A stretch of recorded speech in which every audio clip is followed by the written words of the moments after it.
Bien, en el día de hoy vamos a hablar de una cefalea vascular. Vamos a estar hablando de las cefaleas vasculares porque es particularmente frecuente en la población la incidencia y prevalencia de cefaleas vasculares. Pero hoy nos vamos a referir a una de las más molestas de todas. Y vamos a empezar por el concepto, qué es esta enfermedad y cómo se manifiesta y qué se debe hacer. Esto que tú ves acá es el concepto, pero no te vayas a asustar porque el resto de la clase vamos a tratar de proyectar algunas imágenes que te puedan ilustrar cuál es la patología de la enfermedad, qué la causa, cuáles son los alimentos que la desencadenan y cómo vamos a poder tratarla y cómo es el diagnóstico, que fundamentalmente el diagnóstico es completamente clínico. La migraña es una cefalea primaria, episódico, crónico. Cuando nosotros nos referimos a algo primario, estamos haciendo referencia a algo que es episódico, es crónico, pero que no se sabe completamente la causa. Generalmente sus síntomas suelen durar de 4 a 72 horas y pueden ser muy intensos, y el dolor a menudo es unilateral. Esto es particular en la migraña. El dolor es pulsátil, empeora con el ejercicio y está acompañado por síntomas vegetativos. Vamos a ver que estos síntomas vegetativos pueden ser náuseas, sensibilidad a la luz, ruido o olores, y se presentan auras alrededor de un 25% de los pacientes, por lo general inmediatamente antes de las cefaleas, pero a veces después de ellas. Y el diagnóstico es clínico, como te mencioné, y el tratamiento incluye los triptanos, por ejemplo el sumatriptán, la dihidroergotamina,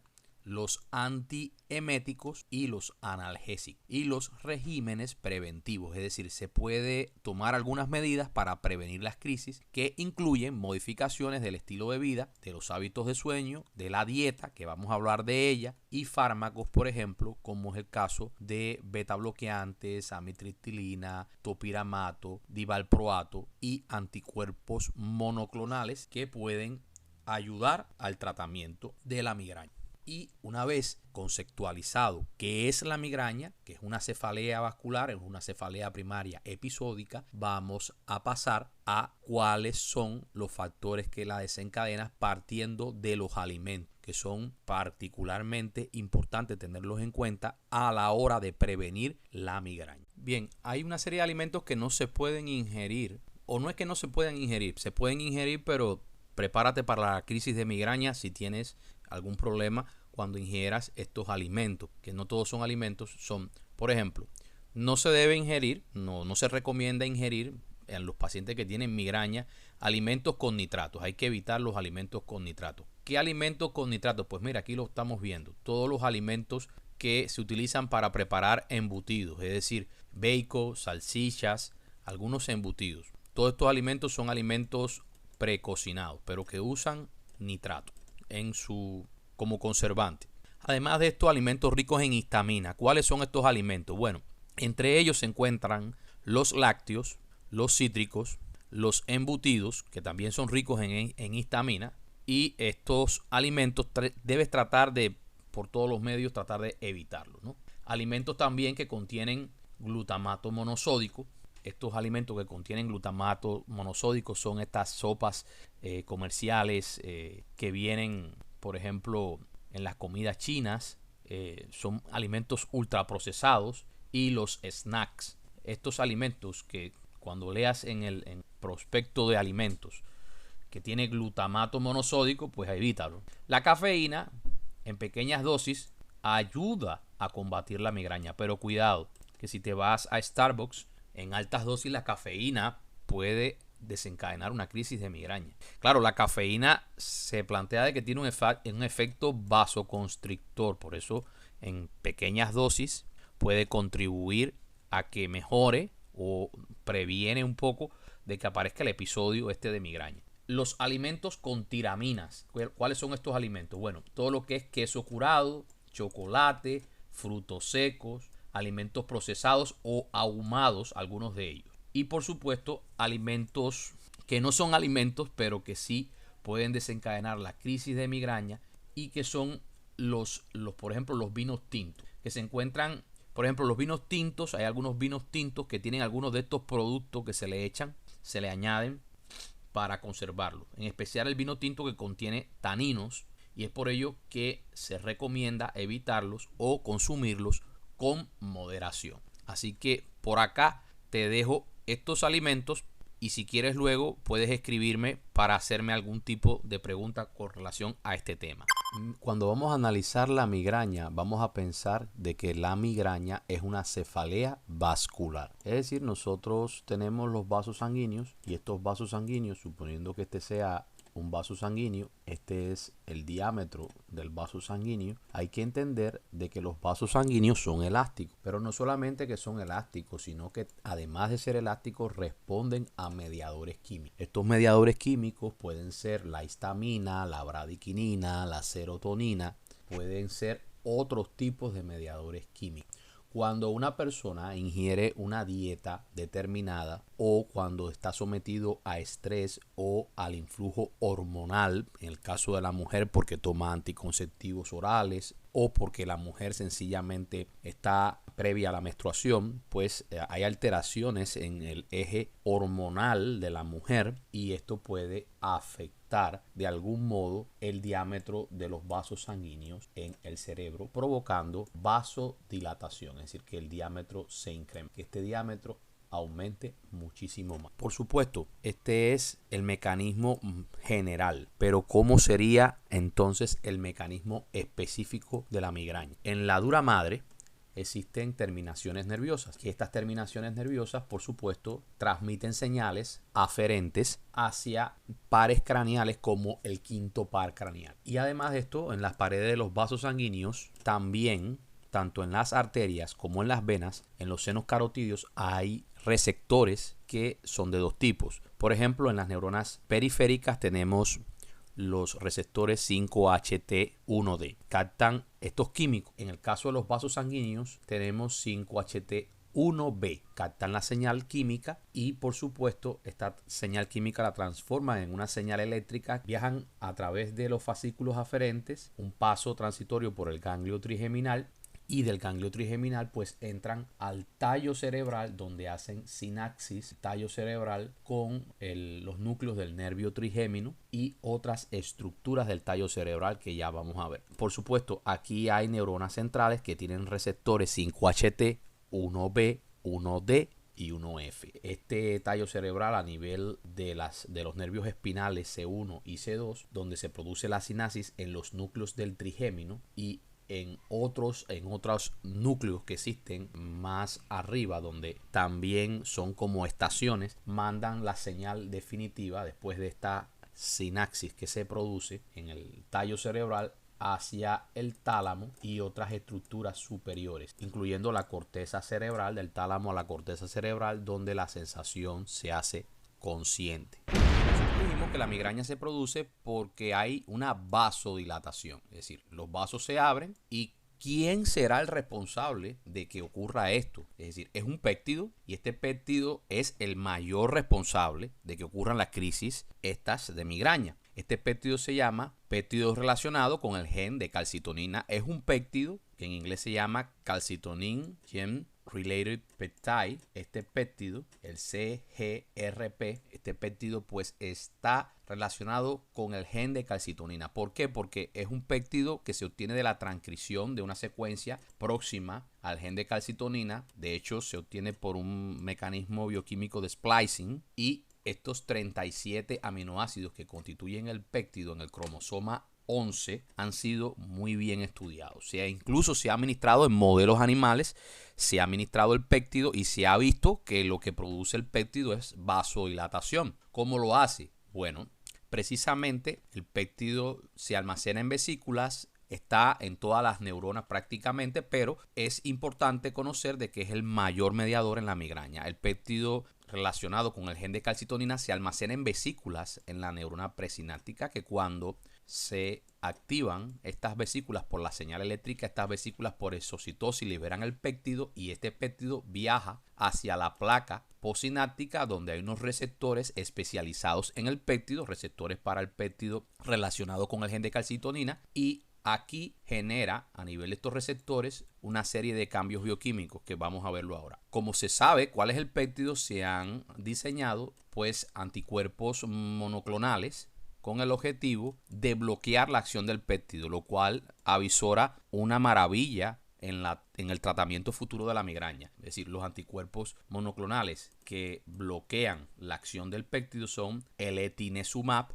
el galcaresumab y el fremanazumab. Estos son anticuerpos monoclonales, por supuesto, que frenan la acción de este péptido porque se unen al péptido y no dejan que este actúe en el receptor específico para el mismo, ¿no? Si nosotros tenemos en cuenta, el péptido actúa en lo que se denomina una proteína G. Esas proteínas G normalmente están en la membrana de muchas células, tiene 7 dominios en la membrana, es una proteína transmembrana y generalmente estas proteínas G vienen acopladas con 3 subunidades. Pero bueno, básicamente la acción fundamental es que cuando el péptido se une al receptor de membrana acoplado con esta proteína G, él va a actuar activando una serie de reacciones químicas en cascada. De ellas hay muchas, pero por ejemplo, una de ellas es que activa el AMP cíclico. Este AMP cíclico, como segundo mensajero, activa la proteína quinasa A y esta proteína quinasa A va a activar de una forma un poco más lenta a